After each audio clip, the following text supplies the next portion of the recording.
টোটো নিয়ে চলতে চলতে রাস্তায় চলতে চলতে এক কাকাকে পেলাম।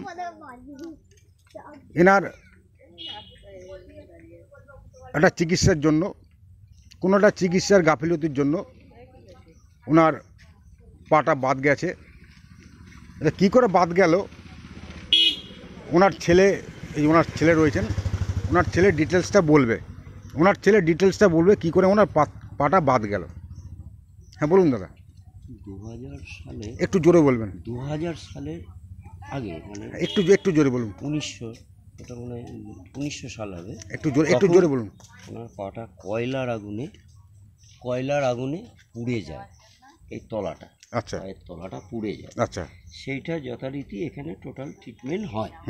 তার ট্রিটমেন্টের পোড়াঘাত ওনার সবার ছিল, পোড়াঘাত যথারীতি। ওটা আমার যত সময়, হ্যাঁ, পোষণ রায়, ডক্টর পোষণ রায় আচ্ছা, মোটামুটি বাবাকে সুস্থ করে ফেলেছিল পা। আচ্ছা, আচ্ছা, তা পায়ের অংশটায় জাস্ট একটা টিপের মতো এখানটা ঘাটা ছিল, আচ্ছা, টোটালি পাটা সুস্থ করে। আচ্ছা, এই করতে করতে 1900 শেষের দিকে থেকে এবার 2000 প্রথমে যখন বন্যাটা হলো, হ্যাঁ, তখন আমার বাবার পা কিন্তু তোদার মোদার, তখন ডাক্তার পাওয়া কঠিন হয়ে গেছে, আচ্ছা, ছুটোছুটি করছে। কি হবে, হসপিটালে ভর্তি করি, কানলা হসপিটালে ভর্তি করার পর আমাকে লিখে দিল ট্রান্সফার করবে, সেটা হচ্ছে বর্ধমানে। যাই হোক, এই মানুষটাকে নিয়ে আমি বর্ধমান যখন যাই, তখন কিন্তু ওখানে ওরা ভর্তি নিতে চায়নি। তখন আমি সরাসরি কানলায় যাই, তখন আমাদের এমএলএ ছিলেন পঞ্জুকর বা হরিশকর, আচ্ছা, তাদের সঙ্গে, বা আমাদের স্বপনাই ফোন নাম্বার নিয়ে যাওয়া হয়েছিল, তার সঙ্গে আমি ফোনে যোগাযোগ করি। আচ্ছা, যোগাযোগ করার পর তখন বললো তাহলে বর্ধমান থেকে রিটার্ন ব্যাক করে নিয়ে কানলা হসপিটালে আবার ভর্তি করবো। আচ্ছা, তা ভর্তি প্রথমে নিতে যাই, আবার নিয়ে চলে এলো, ভর্তি করছি। যাই হোক, ওনারা তখন খুবই হেল্প করেছিল সেই সময়টাই আমাকে, ঠিক আছে, দিয়ে হসপিটালে ভর্তি করে। আচ্ছা, ভর্তি করার পর রাত্রিবেলায় ডক্টর এস গিরি এলেন। এসে তখন আমার বাবার নাম ধরে বললো, মদন মালিক কে আছে, পার্টি ধরেছো? আমি বললাম, হ্যাঁ স্যার, উপায় তো নেই, আমরা গরিব মানুষ, কোথায় যাব, আপনি ট্রান্সফার লিখে দিলেন, আমি এক গাদা পয়সা খরচা করে, তখন বন্যা তোদার মোদার খরচা করে। এই যে দাদা বললেন যে ওনারা গরিব, তারা একটু নমুনা একটু দেখাচ্ছি। এই কাকাটা এইরকম একটা ঘরে থাকে, খুব কষ্ট করে, খুব গরিব মানুষ। দেখুন কি অবস্থা বাড়িটার, দেখতেই পাচ্ছেন। ঠিকমতো ট্রিটমেন্ট করতে পারেনি বলে আজকে ওনার এই অবস্থা। দেখুন।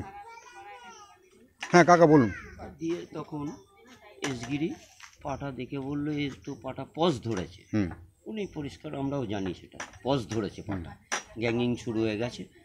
দিয়ে আমাকে বললো, তাহলে আপনি একবার অফিসে আসুন, দেখা করুন, আপনার সঙ্গে কথা আছে। আপনি কে? আমি বললাম, আমি ওনার ছেলে, গার্জেন। আমি বললাম, এখন আমি বড় ছেলে, যখন আমিই গার্জেন, আর কি করবো, উপায় তো নেই। দিয়ে আমি অফিস ঘরে গেলাম, দিয়ে আমাকে বললো, দেখুন, আপনার বাবাকে বাঁচানোর কিন্তু একটাই বিকল্প রাস্তা আছে, এরকম জায়গা থেকে যদি কেটে বাদ দেন তবেই আপনার বাবা পৃথিবীতে থাকবে, আচ্ছা, নচেত বাঁচানো যাবে না। আচ্ছা, তাহলে আপনি কি করবেন, সিদ্ধান্ত নেন। যদি আপনার বাবার পা কাটতে হয়, 10 থেকে 12 বোতল ব্লাড ইমিডিয়েটলি রেডি করবেন। আচ্ছা, 10-12 বোতল, 12 বোতল। স্যার, রক্ত রেডি করতে হবে, নাহলে বাবা বাঁচবে না, অপারেশনটা করা যাবে না। আচ্ছা, অপারেশন করা যাবে না। দিয়ে আমি বললাম, স্যার, আমাকে আজকের দিনটা সময় দেন, আমি একটু বাড়িতেও আলোচনা করি, কাল আপনার সঙ্গে আমি ফের বসে কথা বলব। দিয়ে ভাই ছিল, মা ছিল। আমি বললাম, দেখো, বাবার যা কন্ডিশন, বাবাকে বাঁচানো যাবে না। যদি বাবার পাটা কেটে যদি বাবা সুস্থ হয়, সুস্থ সবলে যদি বাবা থাকে, তবুও তো বাবা বলে আমরা ডাকতে পারবো, তুমিও তোমার স্বামী বলে থাকবে, একদম চলো। দিয়ে ডিসিশন হলো, তখন ভাই মা আমাকে বললো। আচ্ছা, যাই হোক, আমি যেটা বলছি, এই কাকা যদি কোথাও যেতে চায়, যদি হসপিটাল বা ডাক্তারখানা যদি যেতে চায়, আমি কাকাকে বিনামূল্যে কোনো পয়সা লাগবে না, আমি ফ্রি অফ কস্টে কাকাকে আমি হসপিটালে নিয়ে যাব। ঠিক আছে, আমার ফোন নাম্বারটা দিয়ে গেলাম, এই ফোন নাম্বারটা আমাকে ফোন করবেন। আমি তারক বিশ্বাস, বাপ্পা। আমার চ্যানেল হচ্ছে @ বাপ্পা লাইফ হেল্প, আপনারা ফলো করবেন। আমি সবসময় অসহায় মানুষের পাশে আছি, থাকবো, যতদিন বেঁচে থাকবো আমি অসহায় মানুষের সেবা করব। স্যার দিয়ে যথারীতি আমি যোগাযোগ করে ফেললাম, বাড়িতে দিয়ে পরের দিন কথা হলো যে দেখুন এই ব্যাপার স্যার আমরা রেডি।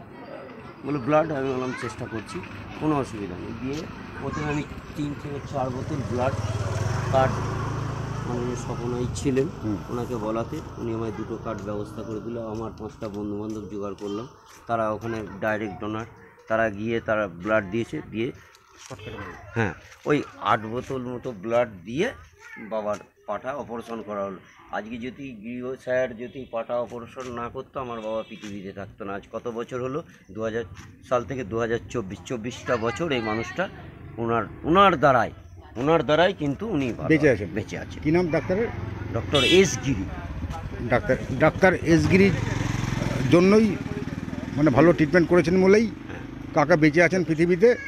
ওনার পাটা বাদ গেছে ঠিক আছে, কিন্তু কাকা বেঁচে আছেন, তার ছেলে মেয়েকে নিয়ে হ্যাঁ দিব্যি ঘর সংসার করছে, ছেলেরা একসাথে আছে, বৌমারা রয়েছে। তাহলে চিকিৎসার কোনো গাফিলতি ছিল না, প্রথমটা একটু অসুবিধা আছে। এটা বোধহয় বৌমা নাকি? হ্যাঁ। এটা ছেলের বউ। আপনার শ্বশুরমশাইকে একটু দেখবেন একটু, যেন কোনো অসুবিধা না হয়। আর শ্বশুরমশাই যদি টোটো করে হাসপাতালে যেতে যায় আচ্ছা আমাকে ফোন করবেন, আমাকে ওই 1 ঘন্টা 1 ঘন্টাকে ফোন করবেন। আমি তো নানান জায়গায় থাকি, আচ্ছা নানান রকম সেবা করি, হ্যাঁ মানুষের উপকার করি। মানে টোটোটা দেখবেন সামনে লেখা আছে আমার, একটু সামনে আসুন, আপনার সামনে আসুন। এটা কাকার ঘর।